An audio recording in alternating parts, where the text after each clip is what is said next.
Oi, pessoal, tudo bem? Vamos para mais uma live da nossa jornada, o Código Oculto do Peso. Estamos aí trazendo muito conteúdo para você de consciência, para que você esteja presente para os seus movimentos. E você já parou para pensar quantas vezes você já comeu sem fome real, sem realmente estar com fome? E aí depois você falou, ai meu Deus, o que eu fiz agora? Ai, que aconteceu aqui? Foi um desastre. Algo aconteceu e eu nem percebi. Isso acontece muito com a gente em várias situações. E hoje eu quero aprofundar um pouco mais com vocês as 4 principais emoções que sabotam o nosso processo de emagrecimento. Existem muitas outras. Lembra quando eu sempre falo para vocês que a gente tem que olhar o contexto individual. Mas peraí, gente. Mas via de regra, são essas 4 as emoções que mais bloqueiam, que mais sabotam o nosso processo de emagrecimento. Existem muitas questões que estão por trás dos nossos sofrimentos em relação ao nosso corpo, da nossa relação com a comida.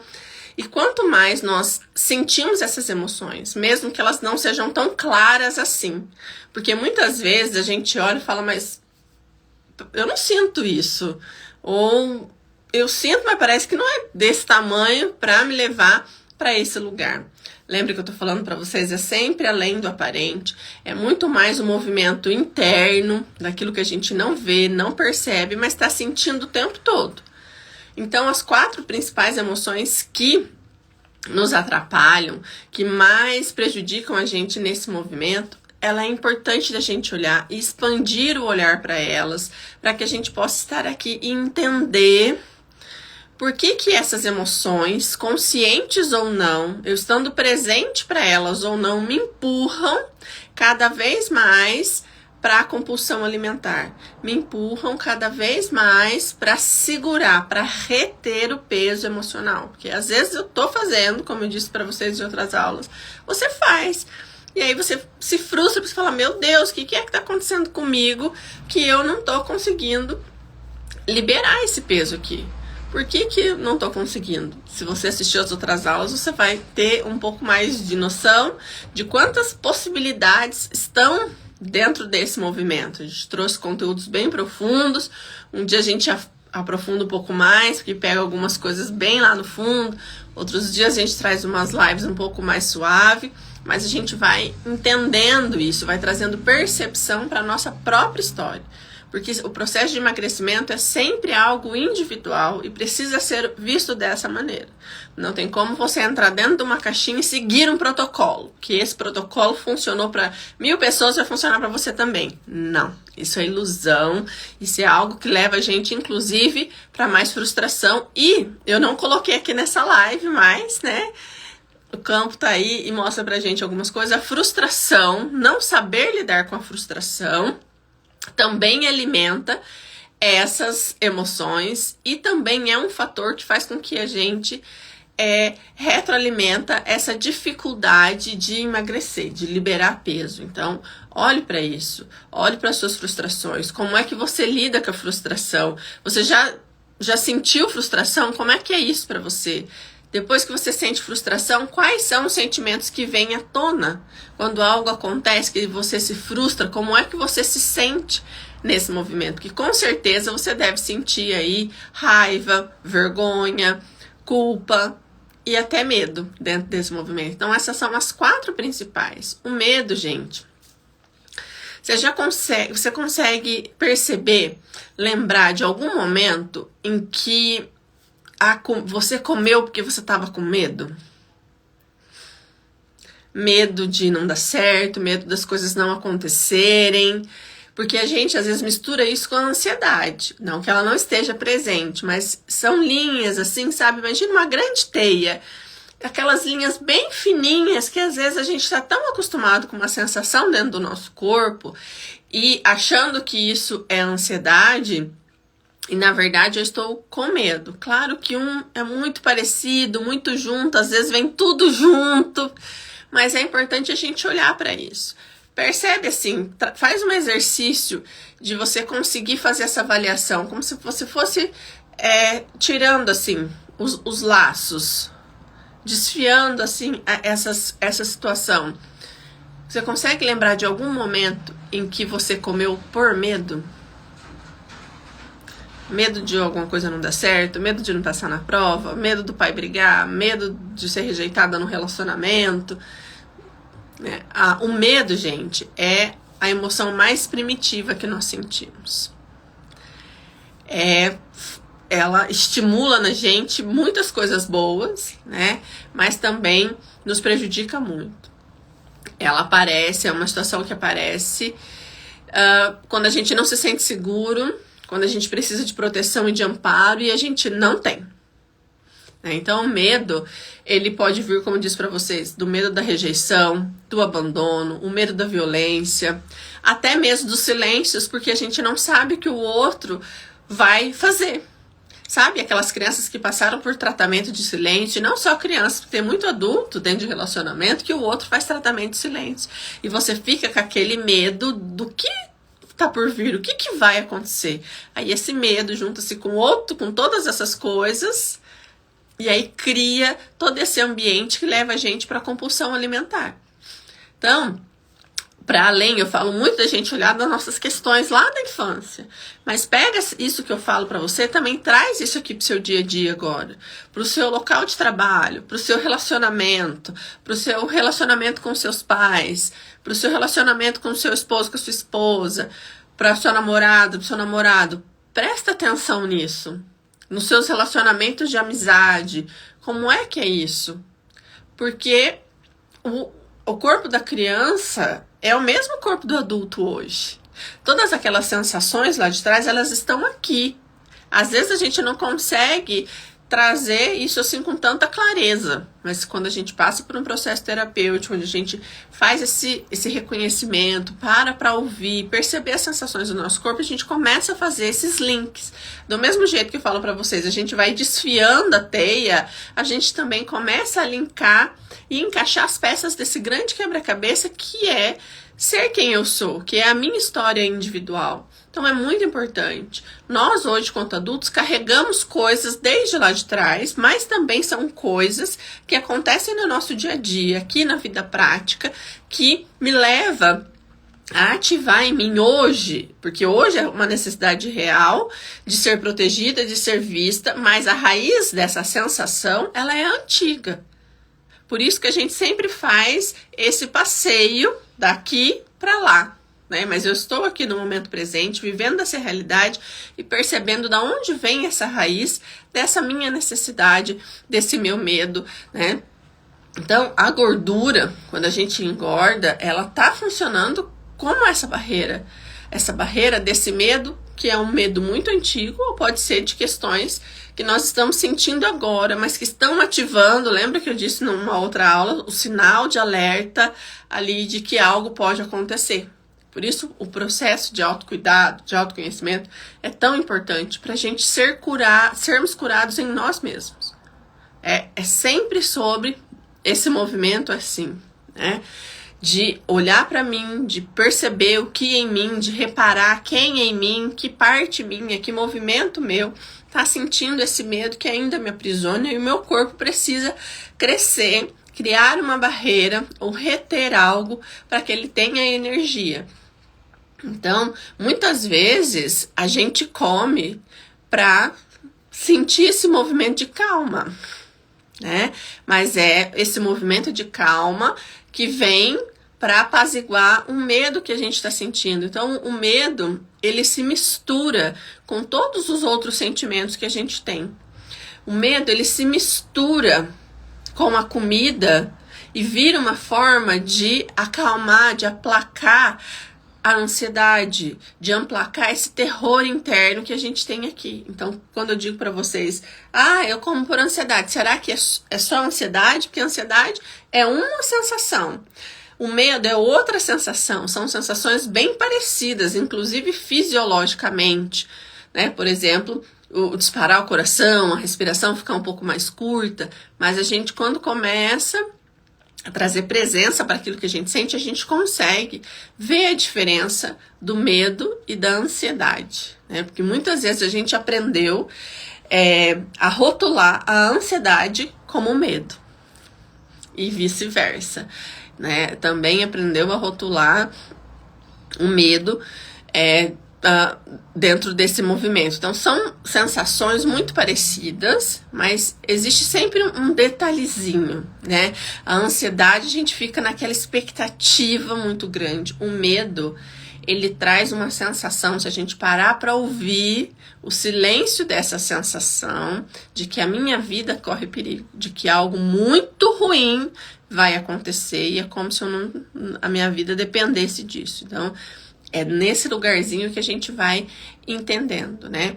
Então, muitas vezes, muitas pessoas comem, mesmo sabendo que a comida não resolve, mas ela não consegue parar, porque essa sensação de medo, ela é muito grande. Então, isso é importante a gente entender antes da gente julgar alguém porque ela tá comendo. Muitas vezes a pessoa tá comendo e aí envolve outras questões de crenças, de situações individuais, de situações que a gente já falou, né? Como é que é esse ambiente familiar, como é que eram as questões da comida. Então, tudo isso a gente já falou em outras lives, então você pega o seu caderninho aí, vai anotando e vai fazendo como se fosse mapas. Faz essa grande teia assim, depois você vem linkando e percebendo isso na sua própria vida. A outra emoção que é muito importante é a raiva. Muitas pessoas, gente, carregam raivas antigas, raivas não expressas, raivas não validadas. A raiva, ela é uma emoção que é muito injustiçada e aí a gente atravessa ela. Lembra quando eu falei do pecado da gula? A raiva também, ela se atravessa nesse lugar, porque você tem sempre que amar o próximo, né? Como assim você não vai amar o próximo? E você não pode dizer na rua, para os quatro cantos, que você tem raiva do próximo. Porque se você diz que você tem raiva do próximo, você não é socialmente aceito. Não sendo socialmente aceito, ative você a ferida da rejeição. E aí vira todo esse imbróglio de novo. Olha só, como é simples assim a gente olhar para as coisas e achar que as coisas funcionam dessa maneira.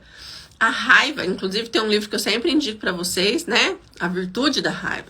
A raiva, quando ela é muito bem elaborada, quando a gente tem espaço para expressar essa raiva, ela pode se transformar em algo muito bom mesmo para nossa vida. Mas o que acontece? Como a gente não foi ensinado a sentir raiva e entender que a raiva é um simples sentimento como qualquer outro sentimento, nós então engolimos essa raiva e muitas vezes essa raiva se volta contra nós mesmos, porque nós nos criticamos, nós nos julgamos, nós nos acusamos e nós nos empanturramos de comida sem saber o quanto nós estamos com essas raivas aqui dentro da gente, com toda essa questão dentro da gente. Nós passamos pela raiva, gente, desde pequenininho. Ai, mas imagina que a criança sente raiva. Você nunca viu uma criancinha brincando um carrinho com a boneca e de repente joga lá na parede, destrói o brinquedo? Isso é um movimento natural. Mas o que a gente fala para a criança? Não pode, é feio, não pode sentir isso, não pode fazer isso, não pode, não sei o que. Bom, se eu não posso expressar o que eu sinto, o que eu vou fazer com isso? Eu vou colocar para dentro de mim. De uma forma visível, como, né, vou tomar uma água, vou comer uma comida, um bolo, um exagero, mas também aquilo que não está visível. Aquilo que, por isso que mas eu não sei de onde vem essa voz crítica dentro da minha cabeça, esse sentimento, vem de todas essas questões. Então, muitas vezes, a gente passa por esse movimento e entendendo, né, o quanto que esse código oculto da raiva, a raiva é um código oculto que nos aprisiona muito no processo de emagrecimento, porque se eu não posso expressar, o que eu vou fazer? Como é que eu vou destruir? Isso, a pessoa, né? Isso vai além, não tô falando, né, pra gente sair aí fazendo besteira, mas é um lugar de entender o quanto que é importante a gente verbalizar, a gente poder sentir tudo aquilo que a gente sente.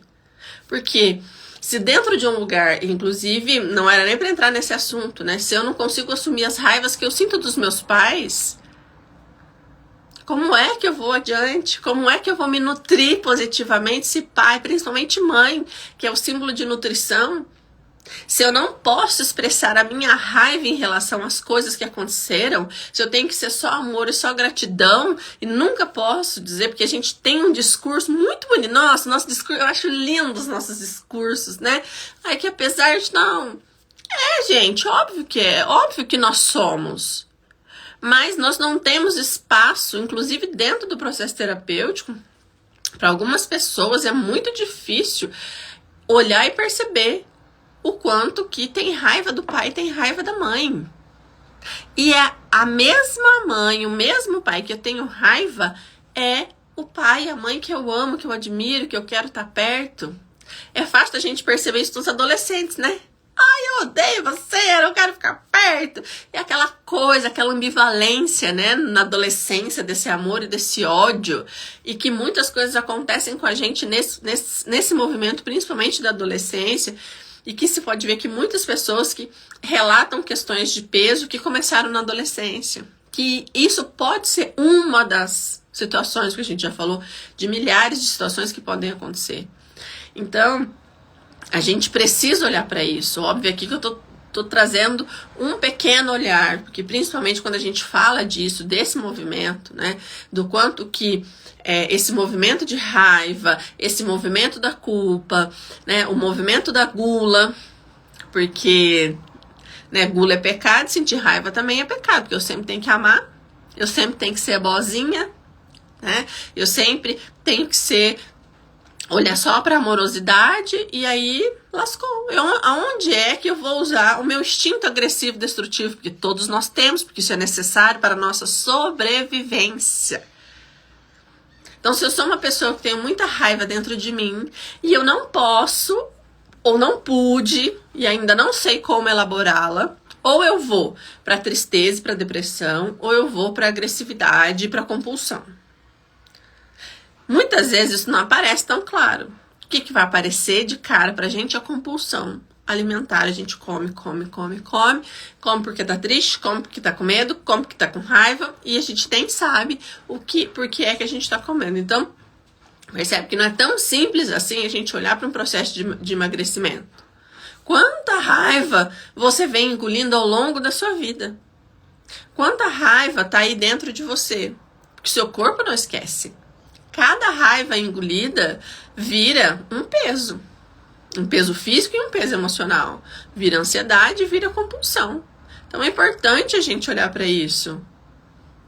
É importante a gente entender, além do aparente, é importante a gente entender o quanto que esse movimento do inconsciente, esse mastigar, né? Fala da raiva, da nossa capacidade de destruir, da nossa tentativa, inclusive, de digerir, porque muitas vezes a gente tem esse movimento, né? Muitas vezes pessoas têm questões de colocar para fora, né? Todos os transtornos que a gente tem em relação à comida, né? Uma bulimia nervosa, por exemplo. Então são coisas que a gente precisa olhar para isso. Eu boto para dentro, eu destruo, mas ao mesmo tempo eu não quero mais aqui dentro de mim por outras questões, que não é aquela questão além do aparente. Então eu jogo para fora de novo aquilo ali. Então isso tem a ver com a raiva. Isso tem a ver com isso que a gente não consegue. O alimento vira o substituto do grito. Olha só que forte isso. Quantas vezes que você comeu para substituir aquela raiva, aquele grito que estava aqui dentro da sua garganta? Então, muitas vezes a pessoa tenta emagrecer, mas ela não olha para a raiva e acha que o corpo dela está resistindo. E aí ela sente raiva do processo, sente raiva de si mesmo e aumenta ainda mais. Entende como a gente precisa olhar para essas questões e que não é um movimento tão simples assim, e que a gente precisa passar por um processo terapêutico, que é importante a gente entender que não tem nada a ver com gula, que não tem nada a ver com pecado, que não tem nada a ver com as questões do ser socialmente aceito aqui, que são gritos engolidos, são sentimentos engolidos, são questões que a gente não consegue olhar. Quantas raivas você vem mastigando? Quantas raivas você vem ruminando, né? Fica naquela ruminação, tanto mental quanto aqui, né? Sem perceber. Quanta raiva existe dentro de você que você não pôde e ainda não pode. Obviamente que a gente muitas vezes vai perder o nosso réu primário. Vamos brincar um pouquinho, deixar um pouco mais leve, mas isso é verdade. Mas o como é que a gente vai elaborar essa raiva de uma forma verdadeira e de uma forma saudável, tanto emocional, corporal e social. Porque a gente atravessa, nós somos seres biopsicossociais, né? O meu biológico, o meu psicológico, o meu emocional e a sociedade. Então, como é que eu vou elaborar isso? Isso a gente vê dentro de um processo terapêutico, por isso que é muito importante. Quantas vezes você já se chamou de fraca? Quantas vezes você já, se mutilou, sem entender qual era o real problema, sem cuidar de verdade dessa ferida?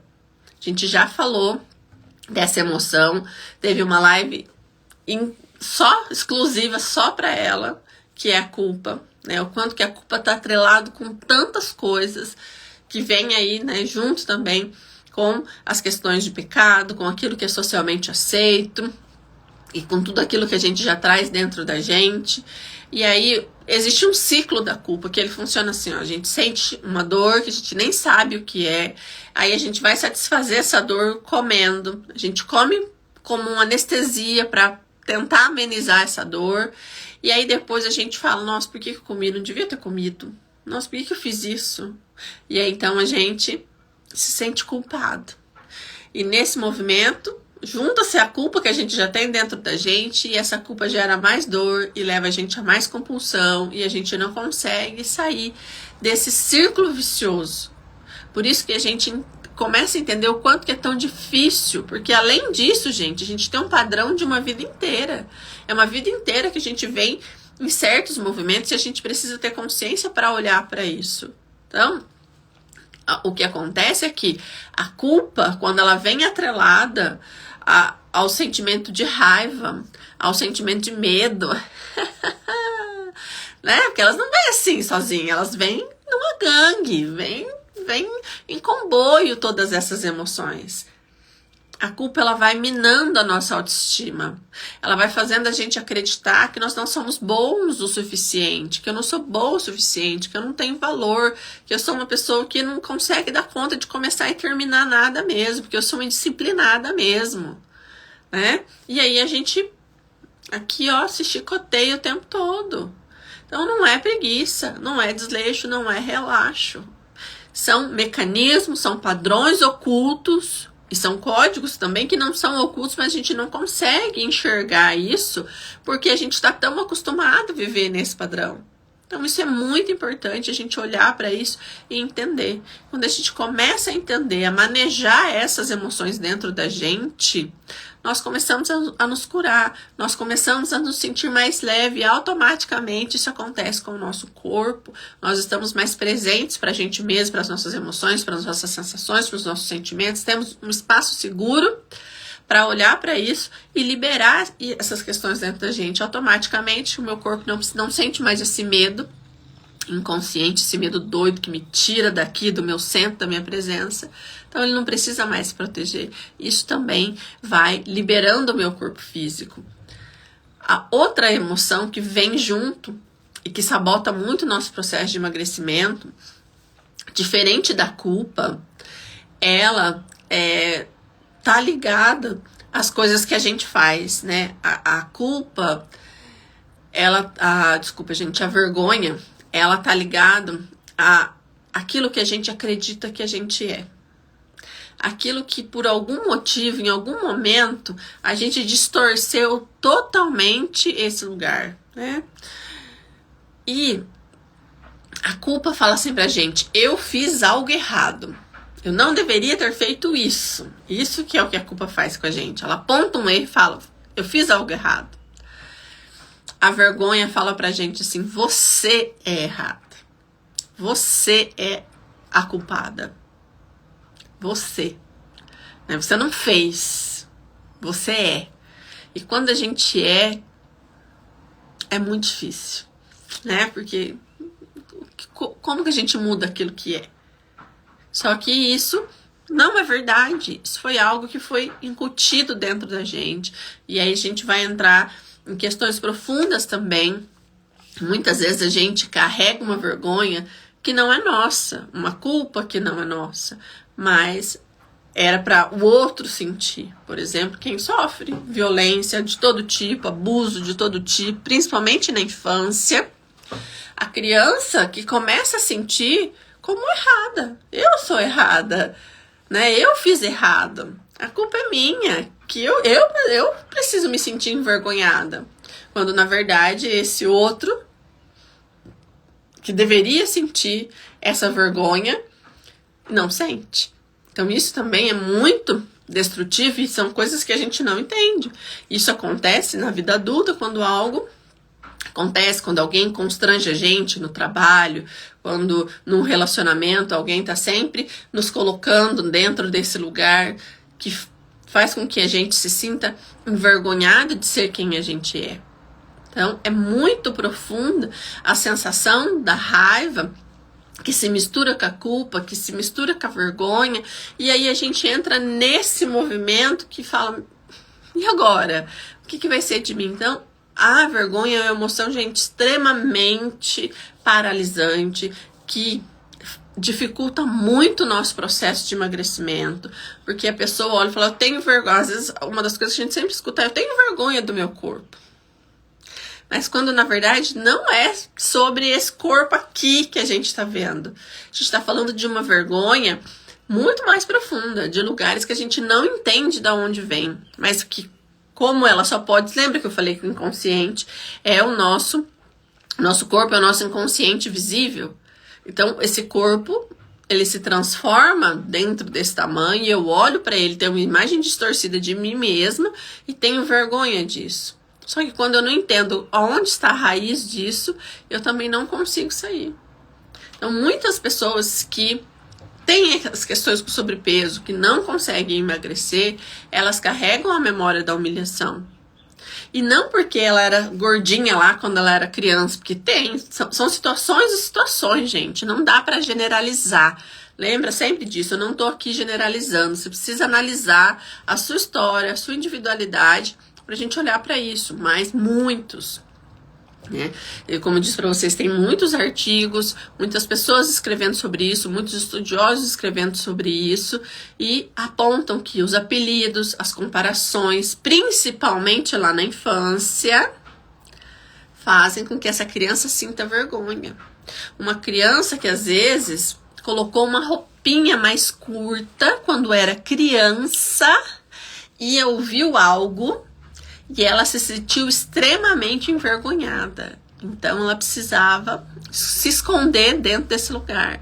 Então, são coisas, gente, muito sutis e parece que não é nada, que é bobo, mas que estão aí e nos prejudicam, né? Hoje, é claro, a gente vê isso, por exemplo, com a hipersexualização das crianças na internet.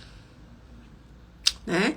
Então, não necessariamente quando a gente vai falar, mas se fulano tem a ferida da humilhação, o corpo dele é um corpo... Não, gente, sai desse lugar, porque isso aí é determinismo e a gente deixa de olhar para o indivíduo, para a história dele, para as coisas que ele vivenciou. Então, a gente tem que olhar. As memórias que eu carrego de humilhação, de comparação, de rejeição na infância, me levam a sentir vergonha. Situações que aconteceram comigo, que me deixaram constrangidas, e eu nem sabia. Hoje eu sei qual é a palavra, o que significa a palavra constrangida, mas uma criança não sabe, uma adolescente muitas vezes não sabe, mas ela sentiu aquilo, ela sentiu vergonha de alguma situação, isso fica dentro dela, fica registrado no corpo dela. Lembra, o nosso corpo é uma grande caixa preta. Aguarda tudo. Ele não esquece de nada. Então, por isso que é muito importante. Quando a gente olha para isso, quando a gente começa a entender, a expandir esse olhar, a gente começa a entender o que tem por trás da minha própria história. Tô trazendo aqui vários exemplos para vocês, porque você olha para sua própria história.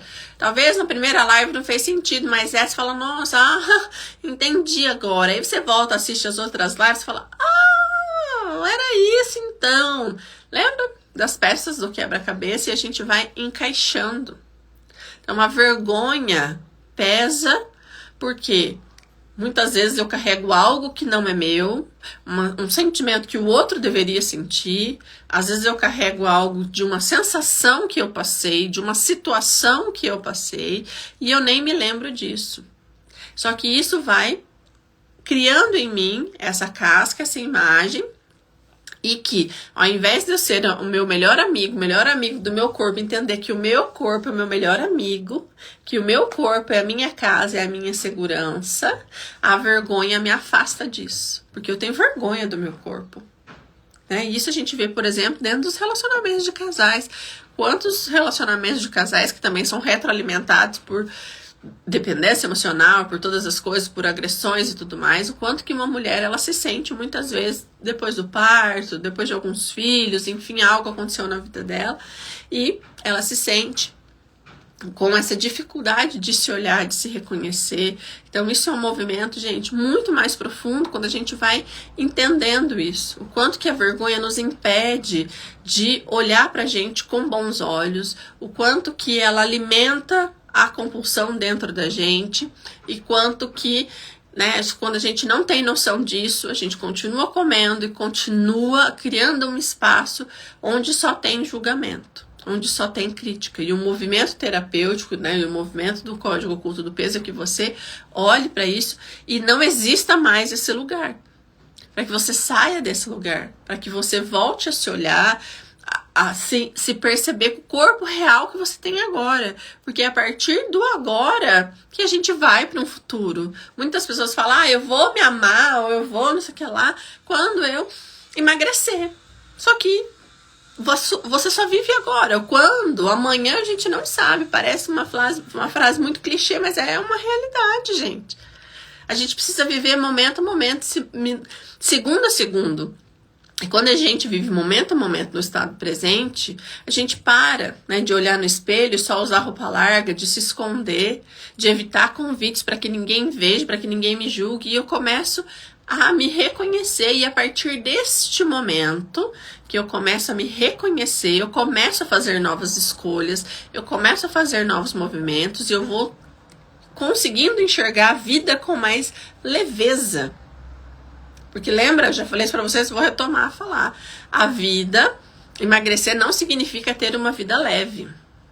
Então, é um movimento interno, que nosso movimento interno, estando em equilíbrio, aqui fora a gente vai fazer aquilo que precisa ser feito, dentro daquilo que é necessário, para que eu possa emagrecer. Então, quando eu tenho esse sentimento e continuo com isso dentro de mim, a vergonha, ela se desprende do meu corpo. Esse peso da vergonha também sai do meu corpo, em todos os sentidos. Interno, aquilo que eu não enxergo, e externo, aqui na pele, na barriga, nas coxas, do braço de merendeira. Não é assim que as pessoas, tem um bração de merendeira. Né? O quanto que a gente precisa olhar para isso, e quanto que a gente se autodeprecia e deprecia as pessoas e a profissão das pessoas. Entende? Olha só como a gente não percebe. É uma brincadeira. Não é uma brincadeira, isso é muito sério. Isso é depreciação de si, do outro, da profissão do outro, do corpo do outro. Olha só como é profundo. Olha como é importante a gente ter essa consciência. Então você consegue perceber esse... Desculpa, gente. Eita, comecei a empolgar, né?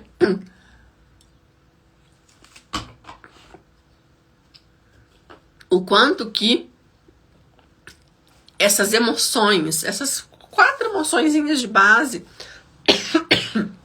desculpa, estão aqui, e a gente entra num ciclo sem fim e a gente não consegue entender por que a gente, às vezes até emagrece, mas continua sentindo desse jeito.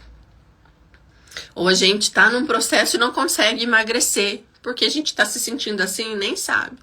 Então, percebe como o medo, a raiva, a culpa e a vergonha, elas estão todas juntas, mas eu não posso olhar para elas todas juntas. A gente precisa ir entendendo o jogo delas, né? Porque uma emoção puxa a outra, uma emoção se emaranha com a outra, mas eu preciso encontrar os fios individuais para que eu possa olhar.